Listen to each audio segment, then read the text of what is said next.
श्रीमद् कुंज विहारिणे नमः। श्री स्वामी हरिदास विजय तेतराम। सत्संग किया जाए तो भगवत प्राप्ति अति शीघ्रता से होती है। सत्संग में यदि वक्ता भगवत भक्त हो तो कहना ही क्या। शास्त्रों में बताया गया है कि सत्संगी वक्ता कैसा होना चाहिए और श्रोता कैसा होना चाहिए। सो विचार करें और यदि कोई ऐसा भगवत भक्त मिल जाए, उसका सत्संग मिल जाए तो अवश्य करें। वह हमारे सुधार में निश्चय ही सहायक होगा। शास्त्रों में कुछ जो मानदंड बताए गए हैं उनके अनुसार कुछ समझ में आता है कि हमें किसका सत्संग करना चाहिए। भगवान की प्राप्ति के साधनों में सबसे पहला मूल साधन भगवान के प्रभाव को जानना है। जब तक हम भगवान के प्रभाव और अलौकिक गुणों को नहीं जानेंगे तब तक हमें भगवान पर विश्वास नहीं होगा। भगवान की प्राप्ति कठिन नहीं है, कठिन है वास्तव में भगवान पर विश्वास होना। प्रभाव न जानने के कारण ही विश्वासहीन लोग ऐसा कह दिया करते हैं कि न मालूम भगवान है या नहीं, और यदि है भी तो अपने भाग्य में उनका मिलना कहां। परंतु वास्तव में समझना भूल है।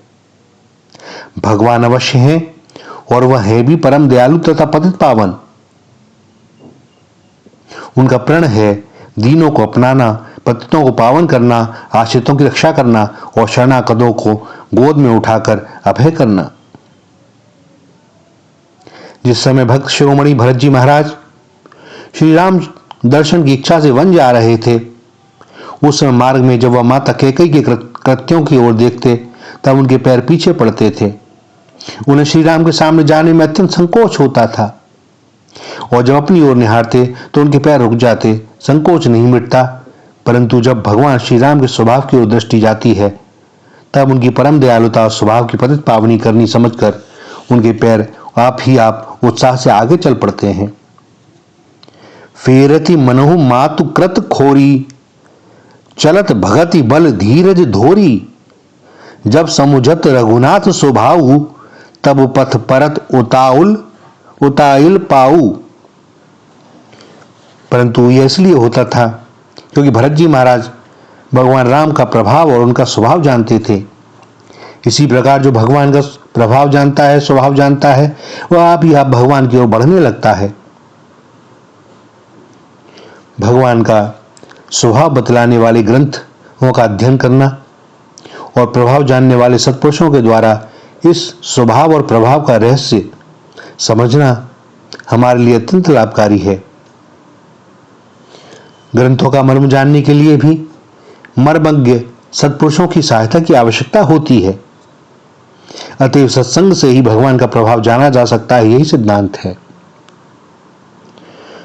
हम स्वयं कितना भी पढ़ लें कि जब तक उस तत्व को जानने वाला, उसके रहस्य को समझाने वाला हमें नहीं समझा पाएगा, हम कुछ नहीं कर पाएंगे। वास्तव में सत्संग से बड़ा लाभ होता है। सत्संग का लाभ प्रत्यक्ष भी है। अन्य दान, व्रत, स्नान आदि साधनों का फल कालांतर में होता है, परंतु सत्संग का फल तो प्रत्यक्ष देखने में आता है। श्रद्धा से सत्संग में जाकर उपदेश सुनने वाले व्यक्ति पर उपदेशों का असर भी तत्काल देखने में आता है। सुने हुए उपदेश के विरुद्ध आचरण करने में उसे संकोच होता है। वक्ता पर श्रद्धा होने के कारण श्रोता उनके वचनों का अनुसरण करने लगता है। अवश्य वक्ता जिस विषय का उपदेश करता है वह उसका अनुभवी होना चाहिए। वक्ता में यदि सामर्थ्य ना हो तो उसे स्पष्ट कह देना चाहिए कि मैं इसके योग्य नहीं हूं। यद्यपि श्रद्धालु श्रोता को असमर्थ वक्ता की भी सदाचरण में प्रवृत्त करने वाली बातों से लाभ ही होता है। कोई व्यक्ति यदि मिट्टी की मूर्ति बनाकर श्रद्धा से उससे उपदेश लेना चाहे तो उसे वह मूर्ति ही प्रकारांतर से उपदेश दे सकती है। जिस प्रकार एकलव्य ने द्रोणाचार्य की प्रतिमा बना करके धनुर्विद्या का ज्ञान प्राप्त किया, व्यक्ति में ऐसी शक्ति हो जाती है जैसी एकलव्य को मिली, और उपदेश से श्रोताओं का कल्याण पथ में अग्रसर हो जाना कोई आश्चर्य की बात नहीं। वक्ता को चाहिए कि वह अपने हृदय को सदा देखता रहे, कहीं मान बड़ाई में भूलकर अपनी स्थिति से न गिर जाए। श्रोताओं पर उसी वक्ता के वचनों का स्थायी असर होता है जिसमें 5 बातें पाई जाती हैं। वे कौन सी हैं? 1, वक्ता जिस विषय का प्रतिपादन करता हो उसमें स्वयं संदेह रहित हो। श्रोताओं की रुचि के अनुसार ऐसे किसी विषय का सिद्धांत रूप से प्रतिपादन नहीं करना चाहिए जिसको वह स्वयं संदिग्ध मानता हो। 2, वह जो कुछ कहता हो वो सत्य होना चाहिए, किसी भी प्रकार के छल कपट या असत्य का लेश मात्र न होना चाहिए। 3, वक्ता का उद्देश्य केवल अपने सिद्धांत का प्रचार करना ही हो, न कि धन मान आदि किसी प्रकार का स्वार्थ साधन। 4, अपने सिद्धांत के प्रतिपादन में दूसरों की निंदा न करता हो। और 5वां, जो कुछ उपदेश दे उसका स्वयं कार्य रूप से पालन करता हो। इन 5 में से जिस बात की जितनी कमी होती है उतना ही उस वक्ता का प्रभाव जनमानस पर कम पड़ता है। वक्ता को यह अभिमान कभी नहीं करना चाहिए कि मैं तो सिर्फ परोपकार के लिए ऐसा करता हूं, मेरा इसमें क्या स्वार्थ है, मैं तो केवल दूसरों को अच्छे मार्ग पर लाने के लिए कष्ट उठा रहा हूं। इस प्रकार की धारणा से वक्ता के मन में एक तरह का मिथ्याभिमान उत्पन्न हो जाता है। वह समझ लेता है मैं जब निस्वार्थ भाव से लोगों की सेवा करता हूं तब लोगों को मेरा कृतज्ञ होना चाहिए, और वह उस एहसानमंद लोगों से सेवा के बदले में सेवा, धन या मान के पुरस्कार की आशा करने लगता है कि यह तो इन्हें करना ही चाहिए। और जब आशा पूर्ति में बाधा उपस्थित होती है तो वह क्रोध का कारण बन जाती है, और क्रोध बढ़कर प्रतिहिंसा और हिंसा के रूप में परिणत हो जाता है।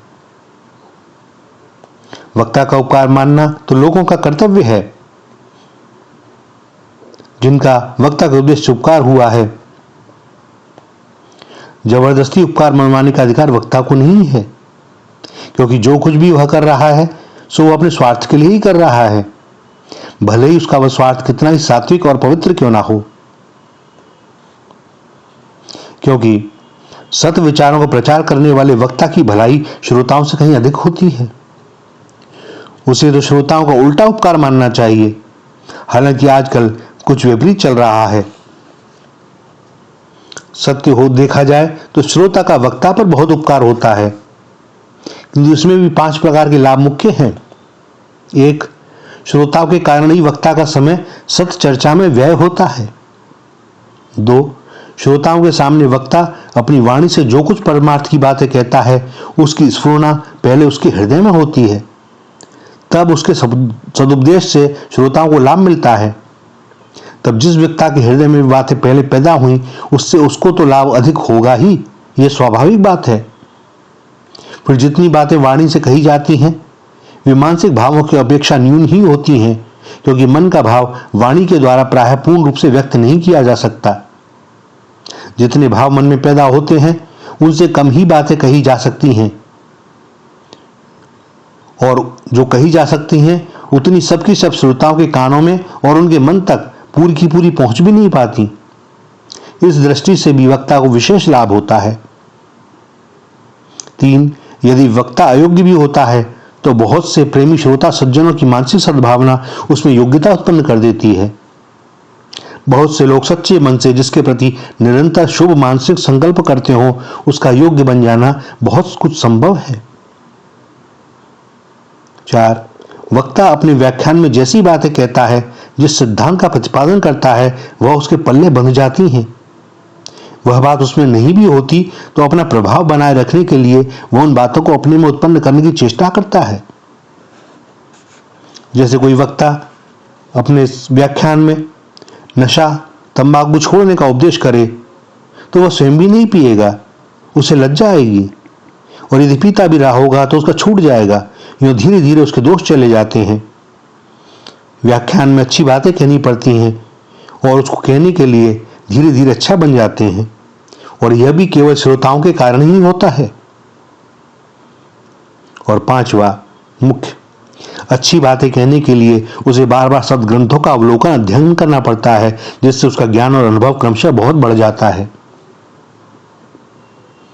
यदि इन सारी बातों पर विचार करें तो यही सिद्ध होगा कि वक्ता को तो सदैव श्रोताओं के प्रति कृतज्ञ होना चाहिए कि आपने मुझे अवसर दिया, आपके कारण मैं इस स्थिति पर पहुंचा कि मैं भगवान नाम ले पा रहा हूं, अन्यथा न जाने में क्या करता।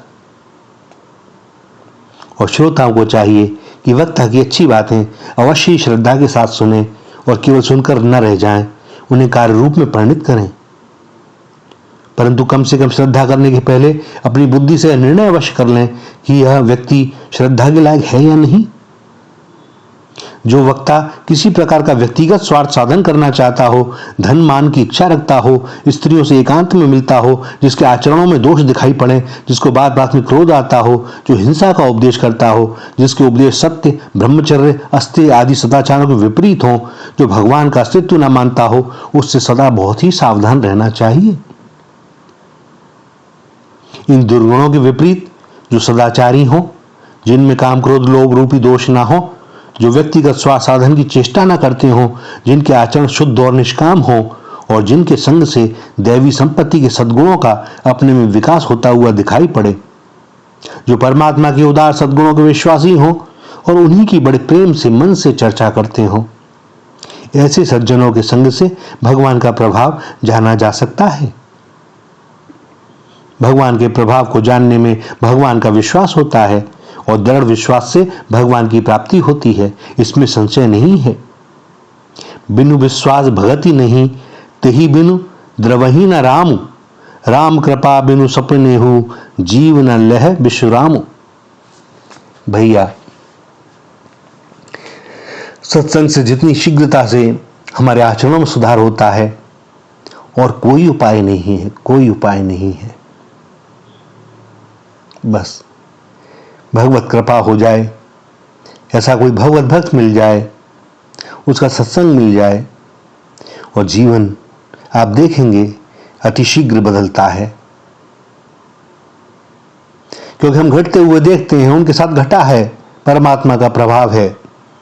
भगवान ने उनके लिए जो कुछ किया है, जो कुछ कर रहे हैं, उन पर जो कृपा है, उनका अपना अनुभव है, वो बता रहे हैं।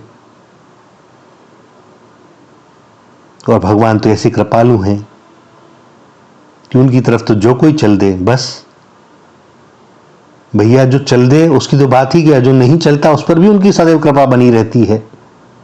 वह अनुभव नहीं कर पाता। वास्तव में भगवान बड़े कृपालु हैं, और यदि भगवत प्राप्ति की इच्छा है तो अधिकाधिक सत्संग करें। अपने स्वभाव में स्वतः ही सुधार होता चला जाएगा। तो चलें फिर सत्संग में। श्री राधा श्री राधा श्री राधा।